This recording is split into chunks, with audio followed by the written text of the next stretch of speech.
여러분 안녕하십니까? 새롭게 하소서 김학중 목사입니다. 안녕하세요. 김정아입니다. 목사님, 네. 참 너무 안타까운 이야기이긴 한데요. 왜요? 최근에 그 중장년층뿐만 아니라 네. 경기 침체와 계속되는 취업 불안으로 무속 신앙을 의지하는 청년들이 점점 더 늘어나고 있다고 하더라고요. 이 젊은이들이 네. 무속인을 많이 찾는다는 것은 그만큼 이제 삶에 안정이 없고 불안감을 그렇죠. 느끼니까. 네. 근데 조금만 우리가 깊이 생각해 보면 사람이 미래를 예측하고 바꿀 수가 없는 거거든요. 그렇죠. 그것을 하실 수 있는 분은 오직 하나님 한 분뿐이기 때문에 좀 불안하다고 해서 금방 그렇게 사는 것보다는 영적으로 네. 분별력이 좀 필요한 것 같습니다. 맞습니다. 무속 신앙의 유혹과 죄에 빠지지 않도록 믿음으로 더욱더 단련을 해야 하지 않을까 하는 생각이 드는데요. 네. 오늘은 무속인의 아들에서 믿음으로 거듭나 전도자의 삶을 살고 계신 분을 모셨습니다. 주님 안에서 참된 가치와 평안을 찾으신 분인데요. 오늘의 주인공 먼저 영상으로 만나보시죠.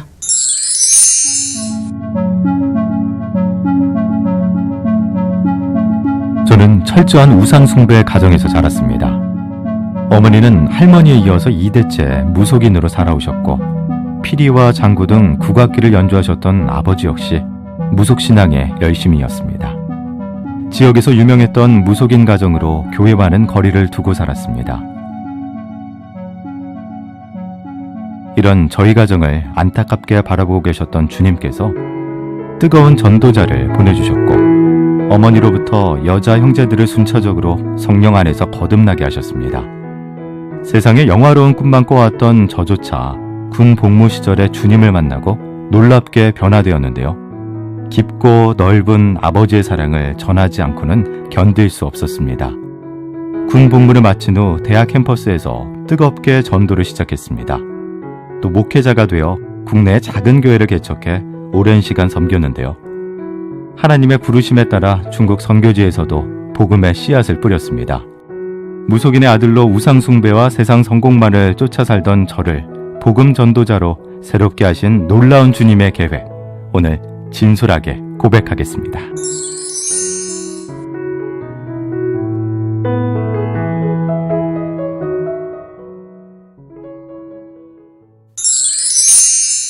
네, 정말 무속인의 아들에서 이제는 주님의 아들로 정말로 인생을 새롭게 변화하신 분입니다. 이창수 목사님 나오셨습니다. 어서 오세요, 목사님. 안녕하세요, 반갑습니다. 예. 아니, 저희가 듣기로는 얼마 전에 중국에서 추방당하셨다는 또 소식을 들었어요. 아니, 뭐 무시무시한 얘기네. 그러니까요. 추방이라 그러니까. 이게 어떻게 된 네. 사연인가요? 예, 한국에서 목회를 10년 하다가 캠퍼스 시절에 해외 선교사에 대한 꿈을 가지고 있다가 네. 이제 목회 10년을 마무리하고 기도하던 중에 하나님께서 중국을 열어주시고 네. 또 중국에 가서 직장 따라온 한인들을 중심으로 한인교회를 세워서 그 교회를 중심으로 중국 선교를 감당하고 있었습니다. 그러면서 많은 중국의 영혼들을 또 구제하면서 선교를 해왔는데 요즘 이제 기독교 여러 가지 중국의 어려운 상황 때문에 네. 많은 목회자들과 또 선교사들이 추방을 당한 상황 때문에 저도 그 영향을 받아서 작년 9월 말에 추방당해 지금 현재 한국에 머무르고 있습니다. 네. 중국에서 12년 동안 사역을 해오시다가 네. 최근에 이제 한국으로 들어오시게 된 거네요. 네. 중국에서 최근에 사역하시는 선교사님들이 이제 비자발적 철수라고 하는데 네. 예, 중국 정부에서 선교하시는 분들을 다 추방하고 비자를 연장 안 해주기 때문에 어쩔 수 없이 지금 강제 추방당하는 선교사님들이 굉장히 많으세요, 주변에. 네. 이제 우리 목사님은 저희가 알기로는 예. 뭐 앞에서도 잠깐 설명을 해드렸는데 아주 깊은 뿌리가 정말 박혀 있는 예. 무속인의 가정에서 자라셨고 그렇게 살아오시다가 정말 극적으로 하나님을 만나서 목사님이 되셨는데 예. 목사님의 성장 배경 예. 어떤 가정에서 어떻게 자라셨는지 그 이야기를 좀 먼저 들려주셨으면 좋겠어요. 예.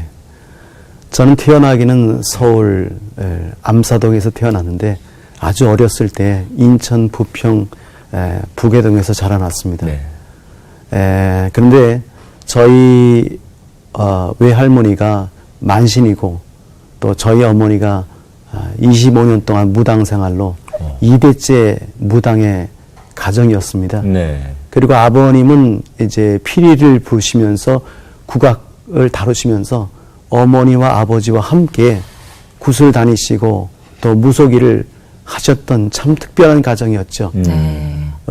그런 가운데 또 어머니는 낮에는 이제 점을 치시면서 또 점쟁이로 또 아버지는 피리쟁이로 또 어머니는 무당으로 이렇게 저희 집 별명이 무당 가정이요, 점쟁이 집이요, 네. 피리쟁이 집이요. 그 동네에서는 아주 유일한 그런 가정이었습니다. 네. 그리고 누나와 여동생이 있는데 이제 누나가 3대째 무당이 된다라고 어느 점쟁이가 점을 쳤던 참으로 네. 우상을 섬기는 마귀의 가정이었습니다. 그러니까 목사님이 태어나 보니까 이미 나는 그렇게 그렇죠. 무속인의 그런 배경 예. 그런 것들을 다 가지고 있는 상황 속에서 예. 뭐 잘할 수밖에 없었던 상황이셨네요. 예, 맞습니다. 네. 동네에서 그 무속인인 어머님을 모르시는 분이 없을 정도로 굉장히 유명하셨다고 하더라고요. 근데 예. 어린 시절을 생각해 보시면 예. 좀 그런 가정이다 보니 예. 주변에서 놀림을 받거나 또 친구들 사이에서 그런 이야기를 하는 걸 좀 종종 들으셨을 것 같은데요. 예. 어머니 아버지가 함께 무속의 일을 하시면서 돈을 많이 벌었습니다. 한옥집 140평에 살 정도로 큰 집을 살고 여유 있게 살았지만 저희 형제들은 늘 무속의 자녀라고 하는 보이지 않는 그런 그 비판과 질시를 받았기 때문에 저희 자녀들 마음속에 깊은 그 일에 대한 상처를 가지고 있고 그것을 가지고 자라났죠. 네. 그럼 이제 이렇게 다 알잖아요, 동네에서. 예. 뭐, 그냥 아까 말씀하신 대로 어느 무당집의 아이들, 뭐, 누구네 집, 이렇게 다 별명을 부르고 사람들이 아니까. 네. 교회 다니는 사람이 다른 데는 전도를 해도, 예. 예를 들어서 목사님 어린 시절에 창수야 나랑 교회 가자 뭐 이렇게 얘기를 친구들도 못했을 것 같아요. 아무래도 예. 다 아니까. 예. 그래서 전도를 받을 기회가 없지 않았을까. 맞습니다. 어떠셨어요? 저는 어렸을 때 전도를 받아 교회를 가본 적이 없습니다. 그 동네에서 유일한 그 무당집이었고 또 그 동네에 부계동 장로교회 현 송내 사랑의 교회지만 다른 집은 다 전도를 해도 저희 집은 딱 빼놓고 전도를 하고 저는 전도를 받아본 적이 없는 그런 어린 시절을 보냈습니다. 그러면은 그렇게 정말 전도를 받아볼 수 있는 상황이 아닌 그런 가정 형편, 그런 뭐 주변 사람들의 시선이 있었는데 어떻게 해서 지금 목사님이 되시고 처음 복음을 누군가로부터 듣게 되시는지 그 가정에. 예. 하나님의 특별한 섭리로 우리 무당 가정을 구원하시는 하나님의 계획 가운데 먼저 우리 무당이었던 우리 어머니가 네. 큰 병을 앓게 되었어요. 어머니께서. 네. 예, 그래서 몸이 아프게 되었고 귀가 잘 들리지 않게 되어서 우리 어머니가 용한 무당으로 불철주야 굿을 다녔는데 본인이 아프니까 사람들이 어머니를 부르지 않게 되었습니다. 그렇죠, 당연히. 그 일 때문에 괴로워서 갖은 병을 다 치료하기 위해서 백방으로 다녔지만 치료하지 못했고 또 귀에 안 들리는 원인을 찾았지만 결국 원인을 찾지 못하고 하루 이틀 그렇게 죽지 못해 어머니가 괴로워하고 있는 중에 그 부계동 장로교회 김영숙 권사님께서 기도하던 중에 네. 바로 이 무당의 가정을 전도하라고는 하나님의 음성을 들었습니다. 아. 그분은 기도를 가장 많이 하시고 그 교회에서 전도 제일 많이 하시는 유명한 분인데 네. 네. 그분이 저희 가정을 찾아오게 되었습니다. 야, 제대로 만난 거다, 진짜 그러게요. 이거 들어보니까. 사실 권사와 무당이 대화할 상대가 아니지만 하나님께서 네. 저희 어머니의 몸을 아프게 하셔가지고 그 어머니가 이 사람 저 사람 붙들고 하소연하기 시작하는 것입니다. 내 병을 누가 고쳐줄 수 없느냐, 어디 좋은 데 없느냐. 그러다가 권사님이 오자 바로 그렇게 어머니가 말씀하셨습니다. 난 너무 아파서 괴롭다. 귀가 안 들려서 괴롭다. 그 얘기를 들은 김영숙 권사님이 하나님이 주신 지혜로 권사님, 아주머니가 졌던 죄를 다 회개하시고 예수를 믿으세요. 그럼 예수님께서 고쳐주십니다. 하는 그 말에 어머니가 귀가 좀 열리셨는지 그럼 내가 나야 예수 믿으면 되냐고 해서 그때부터 어머니가 교회를 다니시기 시작했습니다. 그러니까 그만큼 어머니 입장에서는 아프고 절박했기 때문에 예. 지푸라기라도 잡고 싶은 심정에서 믿음은 없었지만 그렇죠. 그 복음을 듣고 내가 고침받을 수 있다면 예수 믿겠다. 예. 야, 근데 그 너무나 유명한 무당이셨는데 예. 그러게요. 그 쉽지 않았을 텐데. 예. 그리고 또 집에 있는 모든 것들을 또 그때부터 다 없애기 예, 시작하셨다고. 무당일 하던 모든 무당의 도구들 또 심지어는 신당 차려놓은 그 부처의 목까지 삽으로 다 쳐서 네.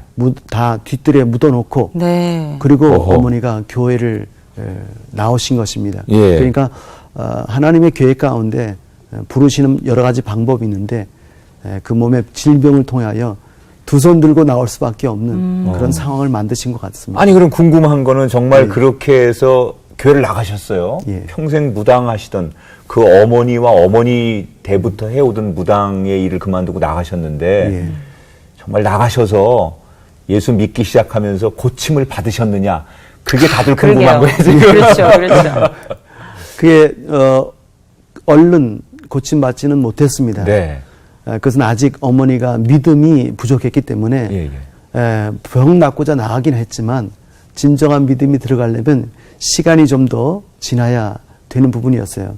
그래서 제가 한번 어머니 교회 나가도 아무 소용이 없잖아 그랬더니 아직 내가 믿음이 부족해서 좀 더 기도하고 하나님 앞에 이렇게 믿음으로 서기를 원한다고 하는 그런 소리를 제가 듣게 되었습니다. 야, 그러니까 어머니가 뭐라 그럴까요?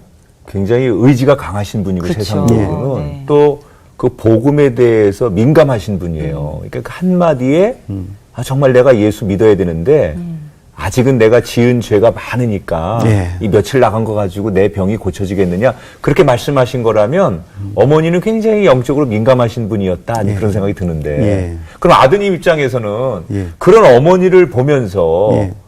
어떤 생각이 드셨어요? 어머니가 어떤 정말 너무나 그 질병 때문에 괴로워하시고 고통하니까 네. 본인이 어떤 절대자에게 의지하고 나가는 것에 대해서는 뭐 그럴 수 있다. 네. 그건 저는 뭐 인정을 하고 있었습니다. 네네. 저하고는 관계없이 네. 어머니 입장에서 네. 그런 그 자세를 갖고 신앙생활 하는 것은 저는 그렇게 반대하지는 않았습니다. 그때 이미 목사님도 나이가 많이 좀 어느 정도 다 성장을 하실 때였죠? 그럼요. 예. 23, 4 네. 됐을 때는. 그러니까 다 판단하실 수 있는 예. 나이죠. 네, 저희가 듣기로는 그 권사님 참 대단하십니다. 그러니까. 어머님을 시작으로 예.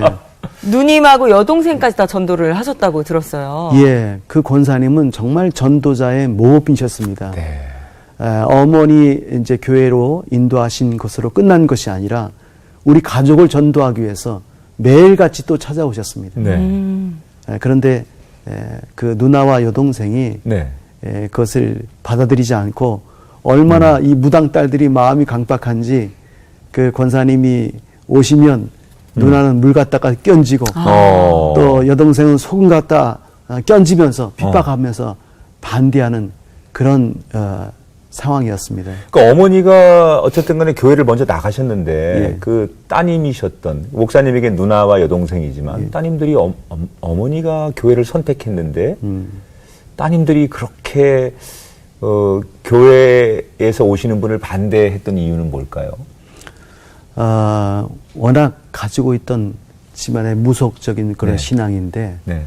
어머니는 질병 때문에 그걸 고침받기 위해서 나갔지만 네. 본인들에게는 아직도 그런 미신과 우상과 불교의 그 마음과 사상들이 지배하고 있어서 그 예수 믿는 것에 대한 거부감과 반발심으로 그렇게 행동을 그럼 실제로 핍박하지 이렇게 않는. 전도하러 오시는 그 권사님한테 뭐 정말 말도 행동도 좀 예, 못되게 그렇죠. 하고 그러셨나 봐요. 예, 그렇죠. 굉장히 많이 핍박하고 어느 날 한 번은 이렇게 툇마루에 앉으셔서 우시면서 그 권사님이 네. 정말 영혼을 향하여 우시는 거죠. 그 구원받기 위하여. 도대체 어른의 말을 한 번이라도 들어봐야 되지 않겠느냐. 왜 그렇게 반대만 하느냐. 그랬더니 우리 누나가 이런 질문을 했습니다. 하나님이 살아계시면 내게 보이거나 내게 느끼게 해달라고. 그러면 내가 하나님 믿을 거 아니냐. 아무것도 없는 허상을 내가 뭘 믿으냐. 그래서 그 권사님이 좋다. 그럼 하나님 만나러 가자.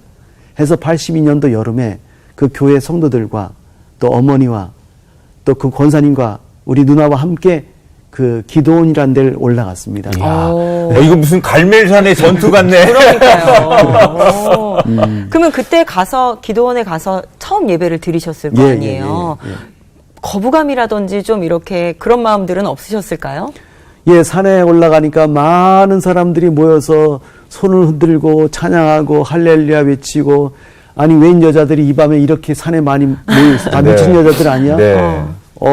누나가 그냥 역겨움 속에 뛰어내려가고 싶었지만 어머니 때문에 억지로 참았습니다. 네. 그날 밤을 자는데 또 새벽이 되니까 또 새벽 기도해야 된다고 다 불러내니까 억지로 눈을 비비면서 뒤에 억지로 앉아 있다가 앞에서 전도사님이 찬송을 인도하는 중에 갑자기 성령이 우리 무당 딸인 우리 누나에게 임하사 갑자기 두 손을 들게 되니만 할렐루야 소리를 외치면서 울기 시작합니다. 네. 그때 눈을 감고 기도하는데 갑자기 환상이 예수 그리스도의 보혈이 자기 몸 전체를 흐르는 뜨거운 그 보혈의 환상을 보고 거기서 누나가 하나님을 만나게 되었어요. 이야. 은사를 받고 성령의 세례를 받고 거기서 체험하고 나서 3박 4일 동안을 울며 금식하며 내려와서 사람들을 내가 하나님 살아계시다. 나는 무당 딸이었는데 내가 오늘 하나님 믿고 이렇게 변화가 되었다. 네. 사람들에게 전도하는 전도자의 삶을 살게 되었습니다. 이야, 정말 하나님 만나러 가자고 그러더니 정말 만나고 제대로 오셨어요. 만나고 오셨네요. 네. 누님이. 오. 그러면 그 또 하나의 그 여동생. 여동생. 예, 예. 누님은 됐는데 여동생 얘기는 지금 안 나와서 어떻게 예. 됐어요, 여동생은요? 여동생이 보니까 언니가 미쳐도 단단히 미쳤다. 예수 귀신에 완전히 사로잡혀서 그렇죠. 내가 그 정체를 밝혀야 되겠다. 나도 한번 올라가 보자. 그래서 그해 여름에 연장 부흥회가 있어서 함께 올라갔습니다. 말씀을 듣는 중에 아무런 변화가 없었지만 목사님이 자 기도합시다 하는 순간에 여동생이 이상한 현상을 보이기 시작하는 거예요. 네. 갑자기 이 아이가 이 여동생이 아버지 소리를 고래고래 소리를 지르면서 옆으로 쓰러지는 겁니다. 네. 그러면서 자기 자신이 한없는 불구덩이에 들어가는 환상이 보게 된 지옥의 환상을 그 딸이 보게 된 것이죠. 네네. 그러면서 거기서 언니가 받았던 하나님을 만나는 체험과 은사를 이 여동생이 받게 되었고 네. 그래서 두 자매가 손을 붙잡고 너무 감격스럽고 기뻐서 3박 4일 동안을 금식하면서 산을 내려와서 사람들 만나는 사람들마다 하루아침에 무당 딸들이 네. 전도자로 바뀌는 놀라운 기적이 일어났어요. 그 동네에서 다 알고 있잖아요, 그렇죠. 지금. 누님은 예를 들어서 어머니 뒤를 이어서 무당을 해야 된다고 할 정도로 완전히 그쪽에 깊어진 사람인데 예. 그 딸들이 다 변해서 전도하고 다니니까 동네 사람들의 반응도 엄청났을 그러게요. 것 같아요. 그 교회가 다 소란이 일어났고요. 어허. 그 동네에서 막 놀라운 일들로 아마 저희 가정이 큰 소동이 벌어지는 역사들이 그 부계동에서 벌어졌습니다. 이야. 그 좁은 동네에서 뭐 금방 그런 소문이 막 났을 텐데 그렇죠. 지금 가족 구성원이 어머니 먼저 교회 나가시고 큰 따님, 그다음에 이제 여동생, 예, 예. 작은 따님. 예. 이제 남은 게 남자 둘이에요. 아들 그래서 하나, 아들 하나. 아버님은 어떻게 되시죠? 아버님. 아버님이 지금 아직 얘기가 안 나오는데요. 아버지는 피리를 부시면서 네. 국악 회원이시기 때문에 아버지는 극심하게 반대하셨어요. 아버지가 상대하시는 사람들이 주로 같이 일하는 사람들이 무당 또 절간의 스님 또 이런 국악의 같은 계통인데 내가 피리 불어서 입술이 터져가면서 너희들을 먹여 살렸지 하나님이 밥을 주냐 쌀을 주냐 너희 당장 가서 예수 믿지 않겠다고 얘기하지 않으면 내가 찔러 죽이겠다. 칼 들고 밤마다 식칼 들고 와서 우리 형제의 가족들을 위협하고 그리고 성경책이란 성경책은 전부 다 갖다 불사르는 그야말로 엄청난 생명 걸고 예수를 믿는 그런 영적 전쟁이 바로 저희 가정에서 벌어지게 되었습니다. 아니 아버님이 원래 좀 성격이 그렇게 좀 그 주도적이시고 그러신 완고하신 분이셨어요. 예, 불같으시죠. 네. 그리고 다 상대하는 업이 다 우상, 무상, 우상들, 미신들 이런 계통인데 네. 자기 아내와 가족이 예수를 믿는다면 아버지로서는 크게 상처를 받으신 그러니까 거죠. 정말 영적 그렇죠. 전쟁이 날마다 매일같이 그렇죠. 아버지는 정말 핍박하고 그걸 막으시고 예. 이제 어머니와 두 따님은 정말 성령의 뜨거운 체험을 통해서 예. 또 예수님을 증거하니까 그 안에서 부딪히는 갈등 이런 것들이 굉장했을 것 같아요. 예, 맞습니다. 그래도 어쨌든 누나와 여동생 분께서 정말 뜨거운 성령 체험을 했기 때문에 많은 분들을 전도하셨다고 예. 말씀해 주셨는데 남동생 예. 오빠가 있잖아요. 예, 예. 얼마나 열심히 또 전도했을까라는 생각이 드는데 그분이 복음을- 이분 아니에요? 그러니까요. 많이 좀 이렇게 좀 전해 주셨을 것 같거든요. 예, 예. 저희 집은 이제 무당 가정으로, 하지만 저는 어렸을 때부터 운동을 좋아했어요. 특별히 축구를 좋아해서 초등학교 때는 축구 선수가 되는 꿈을 가졌고, 또 고등학교 되니까 부평고등학교를 다녔는데 꿈이 또 바뀌어서 권투로 세계 챔피언이 되겠다고 공부 안 하고 맨날 도장에 다니면습니다. 네. 근데 어머니가 고3 때 강제적으로 말려서 운동은 못하게 되었고 공부했지만 네. 이제 제대로 못 들어가고 삼수해서 이제 육군사관학교를 들어가게 되었습니다. 꿈이 세 번째 장군으로 되겠다는 꿈으로 바뀌었죠. 네네. 육사에서도 축구 대표 선수 생도로 모든 선배들과 장교들의 어떤 귀염을 받았고 그러나 육사에서는 그때 당시에는 종교를 의무적으로 셋 중에 하나를 선택해야 됩니다. 네. 천주교, 불교, 기독교. 그러나 저는 우리 집이 무속의 가정이고 부처가 우리 집에 골방에 있었기 때문에 저는 당연히 불교를 선택해서 매 일요일마다 법회에 참석하고 네. 4월 초파일에는 제가 수계를 받고 법명이 독일로 받았습니다. 그러다가 누가 이제 뭐 예수님을 전도하면 저는 믿지 않았죠. 그런데 제가 원치 않는 일로 육사에서 도중에 나오게 되었고 네. 그리고 좌절과 실망 가운데 자살의 꿈도 가졌었습니다. 그러다가 죽지 못해 이제 사병생활을 하고 있는 중에 갑자기 우리 가정이 이상해진 거예요. 휴가 나와서 보니까 여동생 방에 무슨 여호와는 나의 목자시니 이런 독자가 걸려. 아니 우리 집이 무당집인데 막 이렇게 충격이죠 그거는. 막 도대체 이게 무슨 일인가라고 참 의아해하는데 은혜와 성령으로 충만한 누나 여동생이 저를 가만 놔두지 않더라고요. 네네. 저한테 와서 창수야 예수 믿으라 하나님은 살아계시다. 그러나 저는 아직도 저의 자존심이 죽지 않아서 저는 그것을 이런지하에 거부하고 복음을 받아들이지 않았습니다. 네. 아니 근데 그렇게 많이 핍박하고 거부하셨는데 목사님이 지금 되셨단 말이에요. 뭔가 좀 어떠한 커다란 계기가 있지 않았을까라는 생각이 드는데 빨리 듣고 싶어요, 그 그러니까요. 얘기를. 어떻게 복음을 받아들이게 되신 거예요? 예, 결국 누나와 여동생이 휴가 나온 기간 동안에 전도했지만 거부했습니다. 그리고 군대를 복귀했는데 제대가 4개월 남겨놓은 그 완고참으로서 군에서 팀 스프리트 훈련이라고 하는 한미연합 훈련이 있었습니다. 그때 이제 대부분의 많은 병력들이 그 훈련에 참석하기 위해서 출동했는데 저는 완고참이라 잔류로 남게 되었고 각 소대 몇 명들을 다 우리 소대에다 대기시켰습니다. 그때 제 옆에는 전축이 하나 있었는데 늘 듣느니 조용필 노래였어요. 제 별명이 군대에 있을 때 이용필이었습니다. 목소리를 가성을 내면 조용필 목소리와 비슷한 목소리가 나서 늘 듣느니 조용필 노래와 팝송을 주로 들었는데 네. 그런데 갑자기 대기하는 중에 갑자기 나도 모르게 기독교 방송이 한번 듣고 싶다라고 하는 마음의 소원이 들어오게 되었어요. 갑자기요. 저는 한 번도 기독교 방송 찬양과 설교 소리를 들어본 적도 없고 네. 그들이 무슨 얘기하는가 어떤 호기심도 없었습니다. 네네. 그런데 갑자기 제 마음속에 그렇게 들어온 것은 결코 우연이 아니었습니다. 왜냐하면 누나와 여동생, 어머니가 이 아들을 위해서 사정없이 중보기도 하고 있었어요. 이 아들이 변화되기 위하여. 그 중보기도의 역사의 힘이 제 마음을 움직여서 기독교 방송을 듣게 되었고 그때 방송을 딱 틀으니까 그때 저녁 8시 하는 기독교 방송 새롭게 하소서 간증 방송을 하게 되었어요. 그때 고은아 권사님과 민창기 권사님이 네. 사회를 인도하시면서 들어보니까 설교도 아니고 찬양도 아니고 무슨 사람 이야기예요.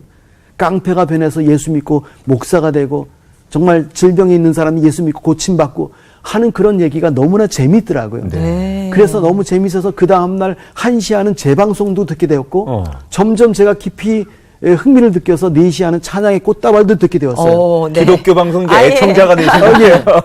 그래서 그 다음 날도 듣고 그 다음 날도 듣고 열흘쯤 들으니까 하나님이 살아 계신 것 같기도 하고 아니 계신 것 같기도 하고 계속 들어보자. 그래서 20일 동안 네. 팀 스프리트 훈련 20일 동안 네. 네. 그 방송을 하나도 빼놓지 않고 다 듣는 가운데 방송을 다 들으니까 성령이 제 안에 강림하게 되었어요. 야, 하나님은 살아계시구나. 오늘도 예수님께서 나의 죄를 위해서 죽으셨구나. 그러면서 거기서 눈물을 펑펑 쏟으면서 주님을 감격적으로 만나게 되었습니다. 야. 이게 지금 저희가 새롭게 하소서 방송을 이렇게 녹화하고 네. 있지만 이 방송 선교라는 게 이렇게 중요한 거예요. 맞습니다. 지금도 제2의 이창수 목사님 같은 분들이 얼마나 많은 것 속에서 맞습니다. 저희가 전하는 이 방송을 통해서 주님을 만나고 인생이 네. 변화되는지 맞아요. 그렇게 해서 정말 새롭게 하소서를 통해서 기독교 방송에 문을 열게 되시고 그 복음을 통해서 예. 하나님이 살아계신 분이구나라는 것을 스스로 고백하시게 되셨어요. 예. 그러면은 아직 이제 군인 신분이시잖아요. 예. 그리고 이제 제대를 하셨을 텐데 그렇게 주님을 만나기 전과 만난 이후의 삶이 예. 이게 완전히 그 흑백 같은 색깔처럼 그렇죠. 너무 많이 바뀌었을 것 같아요. 예, 어떤 예. 것들이 어떻게 바뀌었습니까? 예. 사실 저는 제대가 기다려지지 않은 군인이었어요. 어느 군인 쳐놓고 제대를 기다리지 않는 사람이 어디 있을까요? 근데 저는 육사에서 다니다가 아버지의 별명이 그 동네에서 장군 아버지였어요. 이 아들은 분명히 뭐 체격으로 보나 인물로 보나 분명히 장군감이다 네. 라고 기대했었는데 한순간 아버지뿐만 아니라 가족, 저를 기대했던 모든 사람을 다 실망시켰기 때문에 제가 제대해서 참 고개를 들고 가족으로 고향으로 갈 수가 없는 모습이기 때문에 제대가 기다려지지 않았던 정말 인생의 소망을 완전히 잃어버렸던 그런 청년이었는데 네. 예수님을 만나는 순간 내 인생에 희망의 빛이 들어오게 되었죠. 너무나 기쁨과 감격과 내 인생이 새롭게 펼쳐지게 되었고 이 받은 이 은혜와 복음을 먼저 이 병사들에게 전해야 되겠다라고 하는 그 성령의 마음속에 감동이 왔습니다. 네. 저는 예수를 믿었지만 주기도문, 기독교 신앙, 교리도 하나도 몰랐기 때문에 어떻게 이 병사들을 전도할까 기도하면서 지혜를 구했습니다. 네. 병사들이 이제 훈련을 마치고 돌아왔습니다. 그때 모든 소대를 정리하고 있을 때 제가 찬송가를 틀어놨습니다. 갑자기 병사들이 수군거리는 거예요. 왕고참이 찬송 치니까 말도 조용필 못해요. 노래만 틀어주셨었는데 갑자기 맨날 조용필 노래만 틀다가 네. 이거 갑자기 찬송 소리가 나오니까 이병장인 팀 스프리트 기간 동안에 살짝 정신이 돌았나 보다. 그렇게 느낀 소대원들이 있었습니다. 그때 하나님께서 지혜를 주시는데 오늘 밤부터 내 제대하는 날 밤마다 4개월 동안 그 병사들에게 네가 잠자지 말고 커피를 주면서 전도해라. 네. 라고 하는 하나님의 지혜를 주셔서 네. 그날 밤부터 이제 실시가 되었습니다. 이제 밤에 1시간에 2명씩 총 새벽 6시면 총 8시간이거든요. 네. 28, 26, 16명에다가 불침번 4명까지 하루에 근무를 꼬박 20명이 쓰는데 네. 그들에게 커피를 주면서 복음을 증거했어요. 근데 그때 저는 아무것도 몰라요. 기독교에 대해서 정말 아무것도 몰랐어요. 네. 알 수가 없죠. 그런데 하나님이 주신 지혜로 내가 받은 은혜, 간증을 하게 되었어요. 우리 어머니가 무당이셨다. 우리 누나와 여동생도 무당 딸이다. 네. 그런 가정인데 하나님이 살아계시니까 무당이 예수 믿지 않느냐. 무당 딸들이 예수 믿지 않느냐. 너희들 보다시피 내가 완고참으로 나는 하나님을 몰랐고 핍박했던 사람이고 너희들이 다 알지 않느냐. 그런데 오늘 내가 하나님 만났다. 너에게도 분명히 하나님 믿고 나가라. 라고 하는 그런 간절한 호소로 그날 밤 20명을 붙들고 전도했더니 무려 16명이 이병장님 저도 교회 나가겠습니다. 네. 라고 하는 고백을 하게 되었고 그 다음날도 완전히 병사들과 식사하러 가면서 전도하고 또 식기 닦고 오면서 전도하고 관물대 닦고 오른 병사 붙들고 벽을 대고 또 전도해서 그날 하루로 4명이 더 돌아와서 예수 믿은 지 이틀 만에 소대원 30명 중에 20명을 전도하는 은혜를 이거 주셨습니다. 어디 기네스북에 올라야 되는 거 아닙니까, 그러니까요. 이거? 예. 네. 아니, 이제 이거 남자분들은 이 얘기가 무슨 얘기인지 알아요. 이 소대에서 저녁이 되면 이제 보초를 쓰거든요. 네. 그리고 시간별로 2명씩 나가서 쓰고 돌아오는 거예요. 그럼 잠을 자고 있다가 와서 깨우면 또 나가고 그러니까 교대하면서, 네. 그때 이제 왕고참이니까 이제 잠 안 자고 있다가 들어오는 네. 병사들 굉장히 힘들고 피곤할 그렇죠. 잠못 때 그 자면서. 커피 한 잔은 예. 너무 정말 맛있는 건데 그런 걸 주면서 전도했고 혹시 뭐 차렷 열중쇼 해놓고서 예수 믿을래 안 믿을래 그런 건 아니시죠? 예, 절대 아닙니다. 네. 아니, 이야. 근데 이렇게 생각을 해보면 우리 어머님 믿으셨고 누님, 여동생 다 믿고 아들은 군대에 가 있어서 아유 뭐 그렇지 않겠지 하고 생각하셨던 아버지 예. 군대에서 군역생을 잘하고 있는 줄 알았지만 거기서 예수님 믿고 거기서 또 전도자의 삶을 살고 계셨어요. 예. 아버지의 반응이 어떠셨을까가 좀 궁금해요, 가장. 예. 제가 그래서 예수 믿고 우리 소대를 전도했을 뿐만 아니라 성령께서는 저로 가만히 있게 하지 않으시고 다른 소대원들, 우리 소대 말고 네. 다른 소대원들을 찾아다니면서 밤마다 일주일에 한 번씩 보초지마다 다니면서 전도하게 하셔서 제가 제대할 때는 우리 중대 중에 절반 정도가 예수를 믿는 하나님의 은혜를 네. 허락해 주시고 그리고 마침내 83년도 7월 달에 제가 제대했습니다. 네. 근데 저희 제대를 가장 기다렸던 것이 우리 집에서 저희 아버지였습니다. 아버님. 왜냐하면 우리 집에 예수 귀신이 득실득실하니까 네. 이제 아들이 와서 함께 연합해서 예수 귀신을 내쫓자 이것이 아버지의 기도 제목이었어요. 아, 기다리셨구나. 예. 네네. 그런데 아들을 보니까 아내보다 딸들보다 10배는 예수에 미친 거예요. 그러니까요. 아이고, 아버님이 실망이 크셨겠네요. 아버지가 기가 막히셨죠. 뭐 상상할 수 없는 핍박과 그쵸. 맨날 저를 쫓아다니면서 맞고 하는 그런 그 엄청난 대핍박이 네. 바로 벌어지게 되었고 네. 그런 가운데도 굴하지 않고 그 북해동 장로교회를 나가면서 중등부 교사로 또 찬양으로 또 성가대로 봉사하면서 주님을 위해서 헌신하고 충성하다가 이제 다시 한번 하나님 앞에 이제는 축구 선수, 권투 선수, 장군의 꿈이 아닌 하나님의 나라와 복음을 위한 전도자로 헌신하게 되었어요. 그때 청년부 목사님이 조언으로 이 선생님 철학을 먼저 하시고 신학을 하십시오. 네. 라고 권유하셔서 마침내 기도하던 중에 늦게 중앙대학교 철학과를 입학하게 되었는데 그때 아버지는 제가 목사 되는 걸 포기한 줄 아시고 네네. 좋으셔서 네. 등록금을 딱 주셨습니다.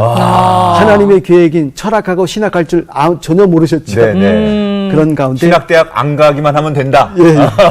그러면서 우리 누나와 여동생은 하나님 감사하게도 호주로 가게 되어서 네. 거기서 결혼하고 거기서 권사로서 봉사하면서 호주 시드니 방송국에 나와서 간증하며 하나님께 큰 영광을 돌렸습니다. 네. 이야, 정말 이거 드라마도 이런 드라마가 그렇죠. 없습니다. 정말 리얼한 사실적인 이야기들이 쏟아지면서 근데 이제 그렇게 해서 다 가족들이 정리가 돼서 하나님의 사람이 됐는데 그 정말 가장 반대하시던 아버님이 이제 완벽하게 완전체가 되려면 온 가족이 그러게요. 예수를 믿으려면 아버님 하나가 남았는데 예. 아버님은 언제 어떻게 예수님을 영접하시게 됩니까?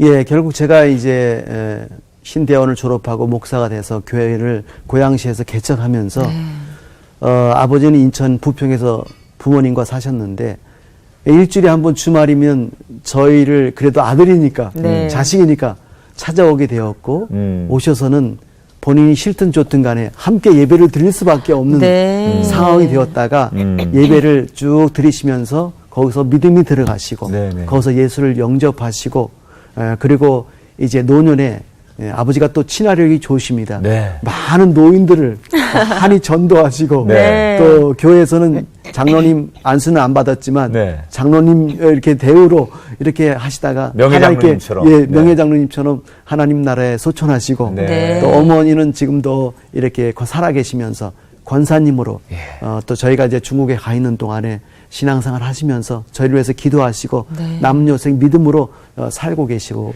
있으십니다. 어머니가 그러면 이 방송 보시겠네요? 예, 보실 수 있죠. 어머니 연세가 올해 어떻게 되세요? 오늘 84세십니다. 어머니한테 그 짤막하게 그 네. 어머니한테 한번 불러보세요. 얼마나 좋아하시겠어요? 네? 어머니 한번 좀 인사 좀 하세요. 예, 네. 어머니 감사합니다. 어머니 덕택에 이렇게 목사가 되었습니다. 또 하나님 앞에 선교사로 헌신하게 되었습니다. 어머니의 기도와 눈물이 있었기에 이것이 가능한 줄로 압니다.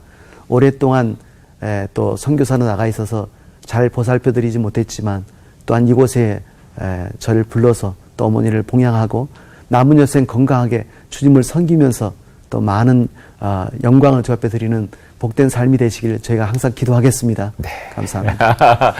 야, 새롭게 하소서의 인연도 있으셨는데 또 이 새롭게 하소를 통해서 그 어머니에게 그런 인사까지 전할 수 있다는 감사합니다. 거. 네. 참 언젠가 또 이 이야기가 두고두고 또 많은 분들에게 추억이 될 텐데 예. 국내에서 이제 목사가 되시고 10년 목회하시고 예. 중국의 선교사로 헌신을 하셔서 12년 예. 사역하시다가 앞서 말씀해 주신 대로 좀 강제로 추방을 당하셔서 비자발적인 철수를 하셨는데 예. 이 중국에 사랑하는 성도들 두고 돌아서는 심정, 예. 그 목자의 마음이 어떨지 이해가 됩니다. 어떠세요? 예. 저희는 중국 무속 주사랑 한인교회를 세웠는데요. 중국에 세울 때 참 보기 드물게 한국에서 어떠한 교단이나 어떤 교회의 지원 없이 저희가 아기 둘 데리고 와서 단독으로 교회를 개척하고 또 거기에 직장 따라 온 한인들을 모아서 함께 예배를 드리면서 제가 가지고 있는 목회관은 그거였습니다. 우리끼리의 리그가 아니다. 예수 믿는 우리들만 모아서 예배 드릴 것으로 만족한 것이 아니라 우리가 이 땅의 교회, 중국의 이 땅의 교회를 세웠기 때문에 이 중국의 영혼들을 위한 섬김과 사랑으로 정말 이 지역에 감동을 주지 않으면 우리는 교회의 목적이 아니다. 라고 하는 그 목회 방침을 전하고 우리가 재정이 조금 모여지면 곧바로 이제 저희는 구제를 통하여 중국 선교를 담당하기를 원했어요. 그래서 그 교인들이 그것에 너무나 동의해주고 함께 12년 동안을 매달 어떤 때는 30가정의 고아들과 장애인 중국 가정들을 섬기면서 돕는 일에 그 온 교우들이 저를 도와서 함께 헌신하고 충성해서 나중에는 지역 공안이 너희 교회가 이 지역에선 최고로 훌륭하다. 저희 설교를 들어봤습니까? 너희는 교회도 크지 않은데 어떻게 그렇게 많은 중국인들을 섬기며 도울 수 있는가라고 하는 그런 어떤 그 칭찬도 들었지만 지금 현재 상황이 너무나 어려운 가운데 어쩔 수 없이 나왔지만 지금도 무속 주사랑 한인교회 성도들은 정말 열심히 주님을 섬기고 있습니다. 네. 어려운 상황이지만 그들에게 아낌없는 격려와 위로를 보내드리고 네. 또 어려운 상황 속에서 주님을 더 섬기기를 간절히 이곳에서 기도하고 네. 있다고 전해지고 싶습니다. 네. 예. 중국에서도 참 많은 사역들 감당해 오셨고 아마 한국에 돌아오신 거는 또 이곳에서 하실 일들이 감당하셔야 될 일들이 있기 때문에 부르신 게 아닐까라는 생각이 드는데요. 예. 우리 목사님 앞으로의 계획과 기도 제목 있으시다면 좀 나눠주세요. 예. 먼저 기도 제목은 이제 중국에 두고 온 교회와 무속주사랑교회 교회와 교인들을 위한 간절한 마음과 기도가 제일 우선이 되고요. 또 이곳에서 오면서 또 지금은 이제 청성교도소 그 옥에 있는 형제들에게 복음 전하는 사역을 이제 몇 번째 시작했습니다. 네. 앞으로도 계속 시간과 기회가 주어지는 대로 그 형제들에게 계속 복음을 증거하게 되고 또한 요즘 한국 교회가 여러 가지 이유 때문에 전도하기가 너무나 어렵습니다. 네. 전도하라고 설교를 하기도 부담스럽고 나가서 전도해도 너나 잘 믿어라 하는 그런 분위기 때문에 전도에 상당히 위축되어 있는데 다시 한번 하나님 제가 받은 은혜 정말 무당 가정이 전도로 변화되어서 그 무당 아들이 전도자가 되고 복음 증거자가 된 이 놀라운 뜨거운 은혜와 감격들을 성도들에게 전파하고 또 그들이 다시 한번 교회가 전도로 헌신할 수 있도록 하는 그런 전도 부흥회와 네. 전도의 메시지를 하나님께서 저에게 주신 것 같아요. 그 일들을 끊임없이 감당하기를 소원하고 기도하고 있습니다. 네. 정말 하나님께서 사도 바울처럼 너무 필요해서 맞습니다. 부르시고 네. 또 그런 하나님의 이야기를 써가시는 목사님이라는 생각이 듭니다. 멋지게 끝까지 네. 잘 하실 수 있는 목사님 됐으면 좋겠어요. 맞습니다. 예, 감사합니다. 그래서 주님을 향한 사랑과 복음에 대한 열정으로 가슴이 뜨거운 사람만이 그 뜨거움을 누군가에게 전할 수 있지 않을까 그러네요. 생각이 네. 드는데 우리가 먼저 그 뜨거움을 회복하는 그 한 사람이 돼야 하지 않을까 하는 생각이 오늘 들었습니다. 네. 예. 뭐 무속인의 아들로 태어나셔서 처음에는 좀 부끄럽기도 했고 속상하기도 했겠지만 인생이라는 게 처음부터 내가 선택할 수 없는 게 많습니다. 맞습니다. 그러나 하나님은 내가 선택할 수 없는 최악의 상황까지도 바꾸어서 역전을 시키시는 위대한 분이라는 것을 다시 한번 고백할 수 있는 시간이었습니다. 여러분 모두에게도 놀라운 반전 그리고 역전을 일으키시는 하나님의 은혜가 가득한 생이 되기를 저희가 응원해드리면서 오늘 함께해 주신 이창수 목사님 고맙습니다. 늘 네, 건강하시고요. 감사합니다. 네, 고맙습니다.